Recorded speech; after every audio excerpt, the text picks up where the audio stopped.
इस वक्त उत्तर प्रदेश के पूर्व मुख्यमंत्री अखिलेश यादव मेरे साथ मौजूद हैं एबीपी न्यूज पर। आप यहाँ देखिए, हजारों की तादाद में उनके समर्थक मौजूद है। विजय रथ यात्रा जो है वो कर रहे हैं, ये 5वां चरण है।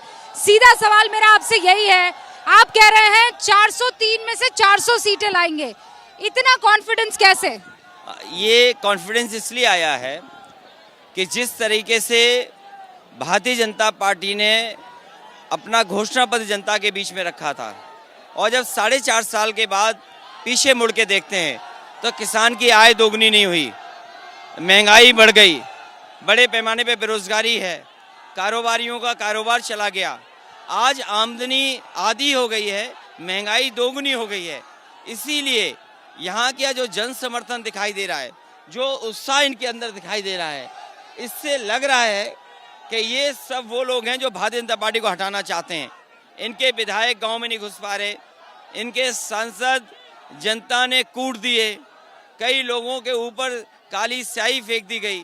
तो जो मंत्री विधायक सांसद अगर गांव में नहीं घुस पा रहे हैं और जिस तरीके से 3 काले कानून में किसानों के ऊपर जीप चला दी, ये जलियांवाला बाग में कभी हुआ था कि किसान वहां पर सामने से गोली मारी थी, लेकिन इन्होंने पीछे से जीप चढ़ा दी। आज जो भारतीय जनता पार्टी के दामन पे खून के धब्बे किसानों के लगे हैं, न जाने कितना समय लगेगा भारतीय जनता पार्टी को लेकिन खून के धब्बे। लेकिन उन्होंने तो 3 कानून वापस ले लिए हैं। ऐसा कहा जा रहा है कि आप जिस पिच पर खेल रहे थे वो पिच ही उन्होंने निकाल दी है। देखिए, जो किसान के 3 कानून वापस लिए गए हैं, पहले भारतीय जनता पार्टी बताए कि उन 3 कानूनों में क्या हक में था जो 3 कानून बनाए गए थे, और अगर हक में किसानों के था तो क्या वजह है कि तीनों कानून वापस ले लिए गए। आखिरकार भारतीय जनता पार्टी को किसानों को, जनता को समझाना पड़ेगा क्या हक में था जो कानून बनाए गए थे, क्या उनके लिए खुशहाली तरक्की थी जिसकी वजह से ये हटाए गए हैं। तो आखिरकार बताए तो सही कि क्या था।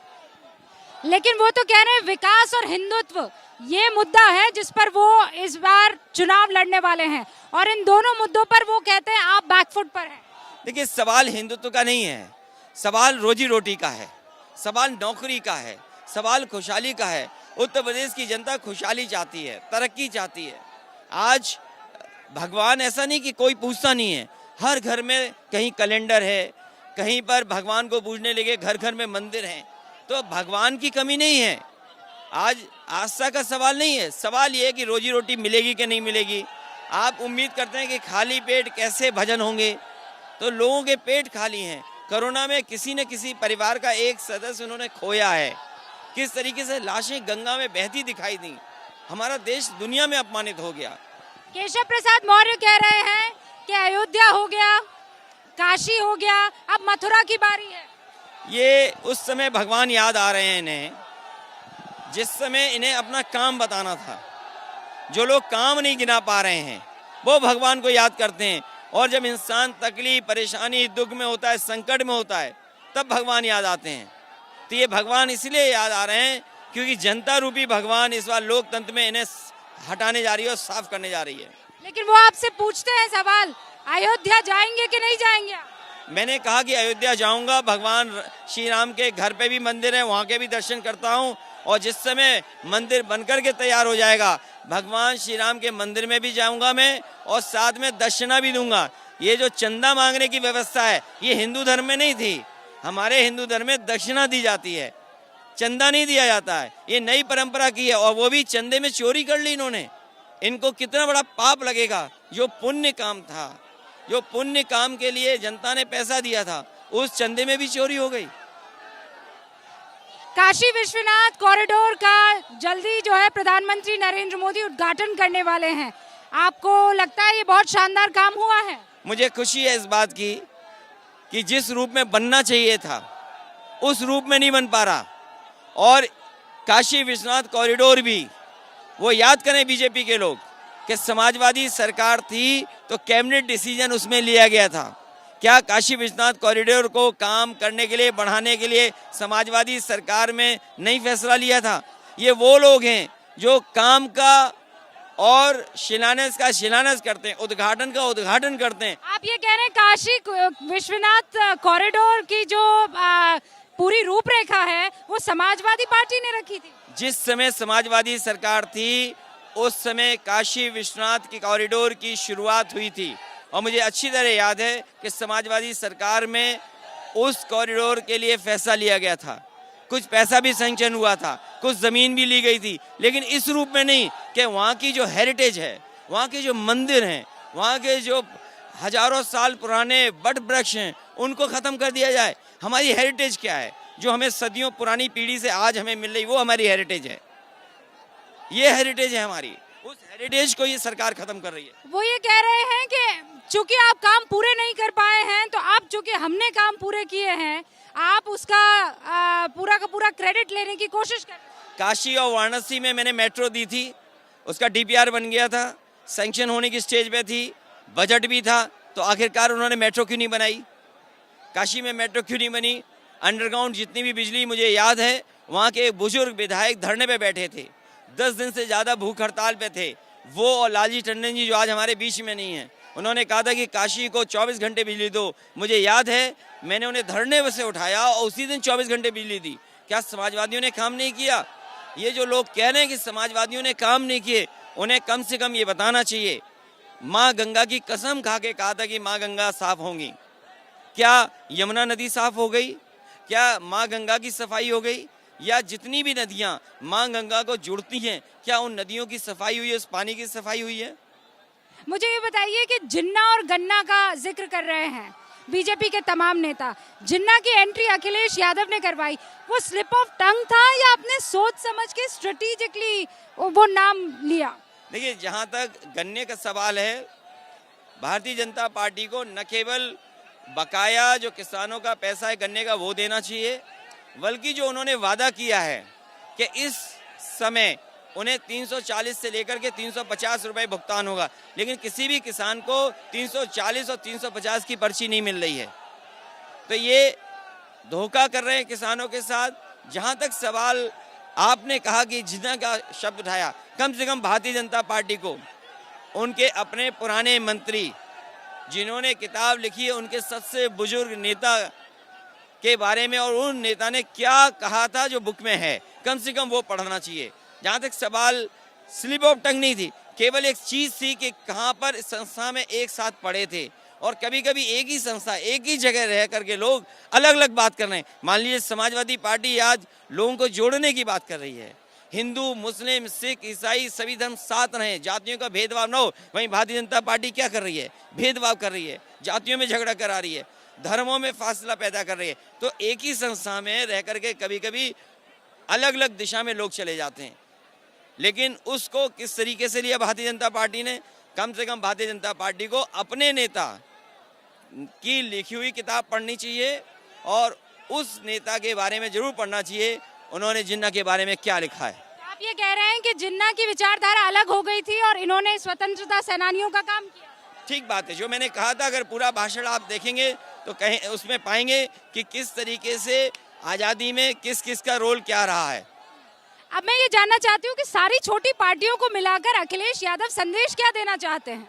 ये देश हमारा जातियों का भी है, धर्म का भी है। ये हमारी खूबसूरती भी है कि इतनी जाति धर्म के लोग एक साथ रहते हैं।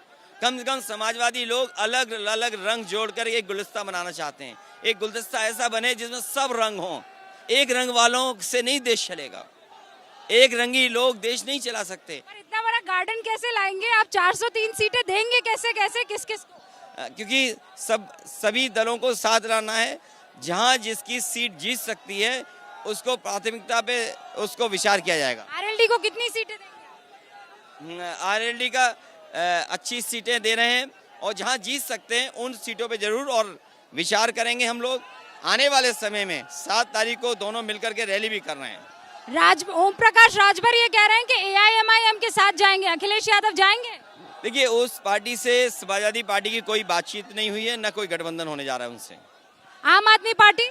आम आदमी पार्टी से बात जरूर हुई है, लेकिन उनकी सीटें क्या होंगी, कितनी होंगी, इस पर अभी कोई चर्चा नहीं हुई है।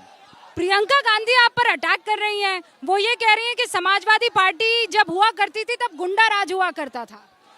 क्योंकि वो जानती नहीं है, क्योंकि उन्हें कभी ये सोचा नहीं था कि समाजवादी पार्टी इतने बड़े भी काम कर सकती है। उनको जिस सड़क पर वो चली है एक्सप्रेसवे पर, कम से कम बताना चाहिए कि वो एक्सप्रेसवे किसने बनाया है।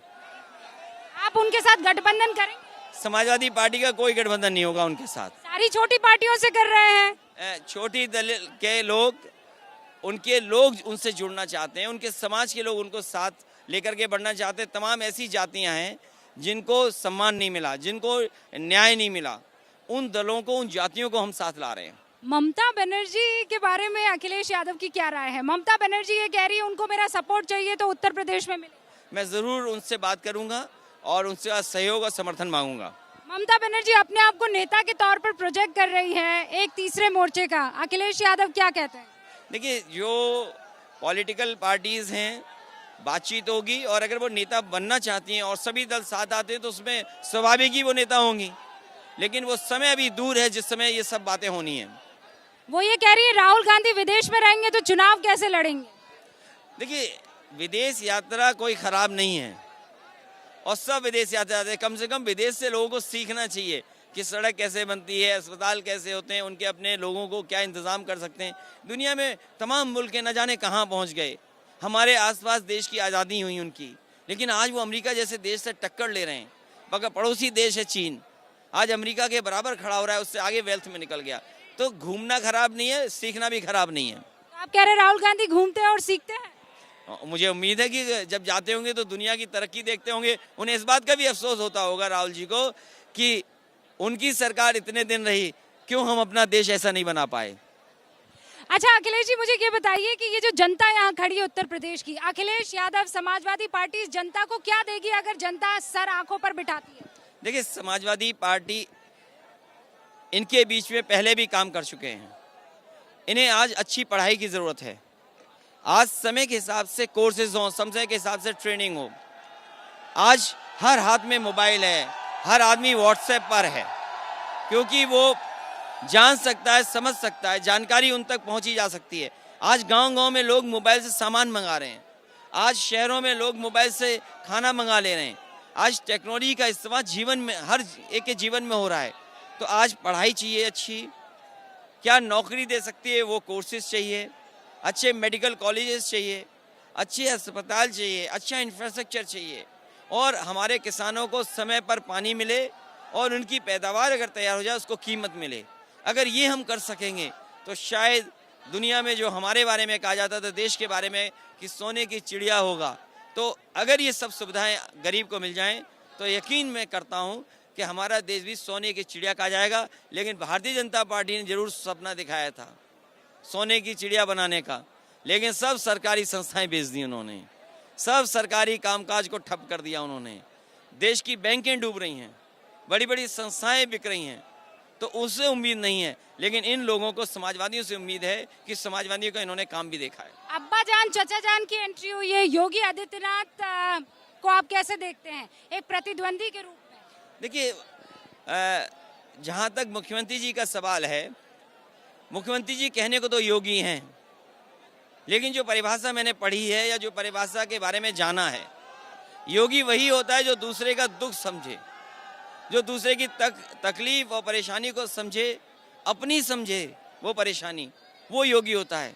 लेकिन जिस तरह का कार्यकाल रहा है, ठोको राज चल रहा है, कोई किसी को ठोक रहा है, जेल में हत्या हो गई, थाने में हत्या हो गई, सड़क पे चलते हत्या हो गई, व्यापारी के इनके शहर में हत्या हो गई, बेटियां सुरक्षित नहीं हैं, माताएं सुरक्षित नहीं हैं, भ्रष्टाचार चरम सीमा पर है, और आज भी शिलान्यास का शिलान्यास, उद्घाटन का उद्घाटन कर रहे हैं। तो कैसे हम उम्मीद करेंगे कि इन्होंने ऐसा काम करके दिखाया? यूपी में योगी हैं वो। योगी आदित्यनाथ की सरकार को आप कितने मार्क्स देते हैं? मैं तो क्या दूंगा नंबर, अगर मुझे नंबर देने होंगे नहीं, लेकिन इस बार जनता, ये बुंदेलखंड की जनता और यूपी की जनता इनका सफाया करेगी। ये बदलाव की तरफ जा रहे हैं, यहाँ की जनता बदलाव चाहती है, खुशहाली चाहती है, ये सरकार नहीं दे पाई। और फिर यहाँ की जनता योगी सरकार नहीं चाहती, यहाँ की जनता योग्य सरकार चाहती है, नाम बदलने वाली सरकार नहीं चाहती। जनता चाहती काम वाली सरकार हो, जो काम करके दिखाए सरकार। योगी आदित्यनाथ कह रहे हैं सबका साथ होगा, सबका विकास होगा। आपको लगता है कि सबका साथ और सबका विकास हो रहा है या फिर तुष्टीकरण की राजनीति? देखिए, ये इस सीमा पर तुष्टीकरण कर रहे हैं। जिस तरह का इनका व्यवहार है, ये तुष्टीकरण नहीं है, ये दुष्टीकरण दिखाई दे रहा है मुझे। ये जो व्यवहार इनका है, दुष्टीकरण वाला व्यवहार है कि आप किसी को भी अपमानित कर सकते हैं, आप किसी पे भी झूठे मुकदमे लगा सकते हैं, आप जात के आधार पर फैसला लेंगे। इसलिए भारतीय जनता पार्टी के खिलाफ जनता खड़ी है। ये कुछ भी सपना दिखाएं, लेकिन इस बार बदलाव के लिए जनता मतदान करने जा रही है। बहुत बहुत शुक्रिया अखिलेश यादव जी हमसे बातचीत करने के लिए।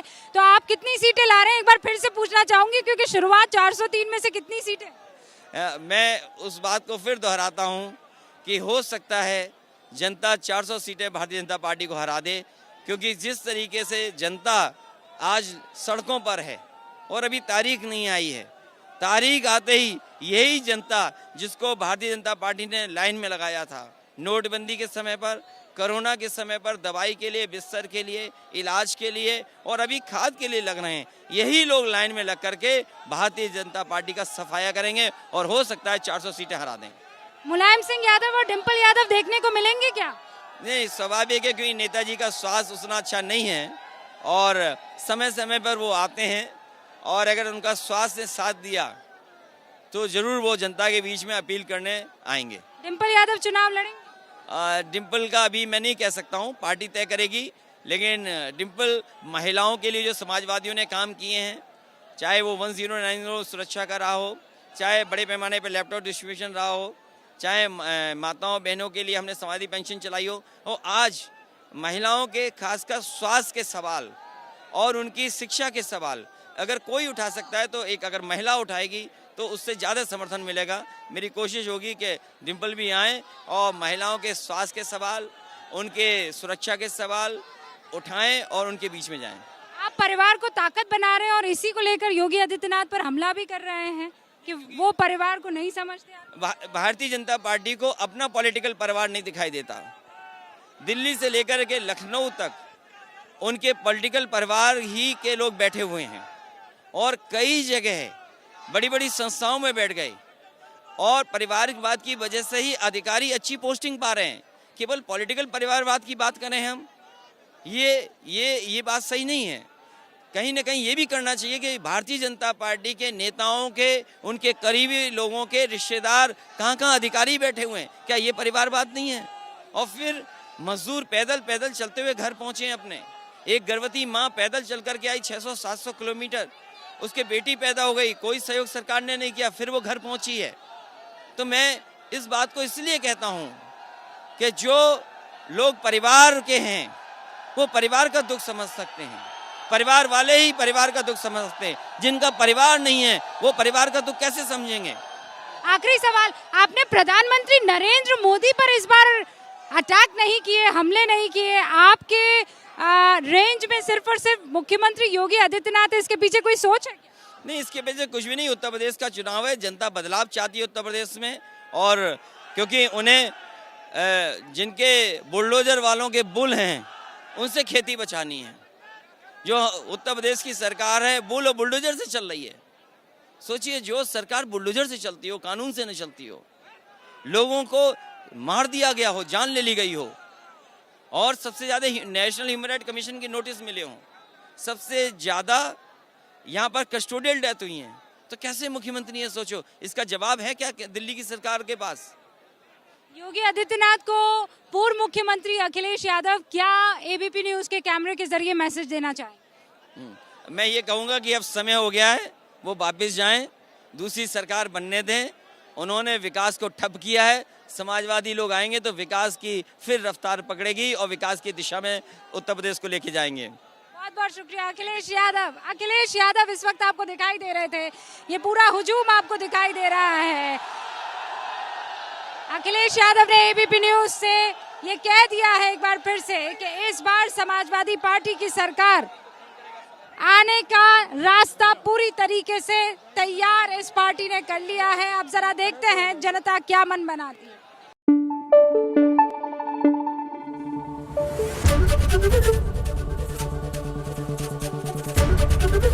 एबीपी न्यूज आपको रखे आगे।